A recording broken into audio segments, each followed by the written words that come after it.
ہمارے کینڈیڈیٹ، ہمارے کارکنوں کے کینڈیڈیٹ عرفان سلیم کو باقاعدہ دھمکیاں ملنا شروع ہو گئی ہیں، اور اسی طرح سینٹ کی وہ لسٹ فائنل کرنے کے لیے بھی وہی مشکوک انسان جس کا نام بیرسٹر سیف ہے کہ ہمارا اگلا سٹیپ جو ہے وہ سی ایم ہاؤس کے سامنے احتجاج کا ہے۔ ایک وہ مشکوک شخصیت جو کہ 26 نومبر کے پروٹیسٹ کی جگہ چینج کرانے کے لیے بھی بغیر کسی اپائنٹمنٹ کے اڈیالہ جیل پہنچ جاتے ہیں۔ ہم آج بہت غصے میں، ہم دکھ میں اور عزم کے ساتھ جمع ہوئے ہیں جی۔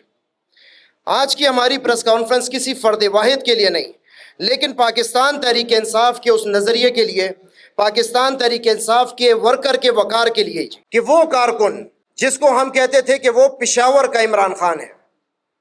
اس کو ایک بھونڈے طریقے سے ایک سازش کر کے اس کو اس لسٹ سے باہر کیا گیا۔ آپ سب نے دیکھا ہوگا جو اس سے پہلے لسٹ آئی تھی تو عرفان سلیم سینٹ کے امیدوار تھے، لیکن ایک وہ مشکوک شخصیت جو کہ 26 نومبر کے پروٹیسٹ کی جگہ چینج کرانے کے لیے بھی بغیر کسی اپائنٹمنٹ کے اڈیالہ جیل پہنچ جاتے ہیں، بجٹ منظور کرانے کے لیے بھی جی وہ صاحب چلے جاتے ہیں جبکہ باقی کسی کو اجازت نہیں ملتی، اور اسی طرح سینٹ کی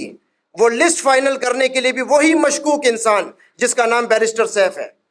وہ اڈیالہ جیل جاتے ہیں، وہاں سے نکلتے ہیں اور ایک لسٹ ہمارے سامنے آتی ہے جس میں سے ہمارے نظریاتی کارکن عرفان سلیم کو باہر کر دیا جاتا ہے۔ آج ہمارے کینڈیڈیٹ، ہمارے کارکنوں کے کینڈیڈیٹ عرفان سلیم کو باقاعدہ دھمکیاں ملنا شروع ہو گئی ہیں کہ جی آپ اپنے کاغذات جو ہیں وہ واپس کریں، لیکن پاکستان تحریک انصاف کا ہر کارکن اس کے پیچھے چٹان کی طرح کھڑا ہے۔ انشاءاللہ یہ کاغذ ہم واپس نہیں لیں گے۔ عرفان سلیم اس الیکشن کو کانٹیسٹ کرے گا، اور میں آپ لوگوں کو یہاں پر یہ یقین دلاتا ہوں کہ ہماری پارٹی کے باضمیر ایسے ایم پی ایز ہیں جو ہمارے ساتھ کانٹیکٹ میں ہیں، اور انشاءاللہ وہ سینٹ کے الیکشن میں عرفان سلیم کو ہی ووٹ دیں گے۔ اگر ہمارے ان مطالبات کو سیریس نہ لیا گیا، اس پر عمل نہ کیا گیا،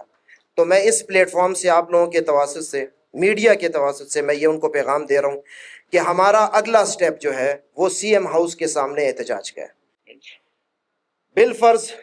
یہ ہمارا مطالبہ نہیں مانا جاتا، یہ اسی طرح ڈھیٹ بن جاتے ہیں سب، تو ہم نے یہ فیصلہ کیا ہے کہ الیکشن والے دن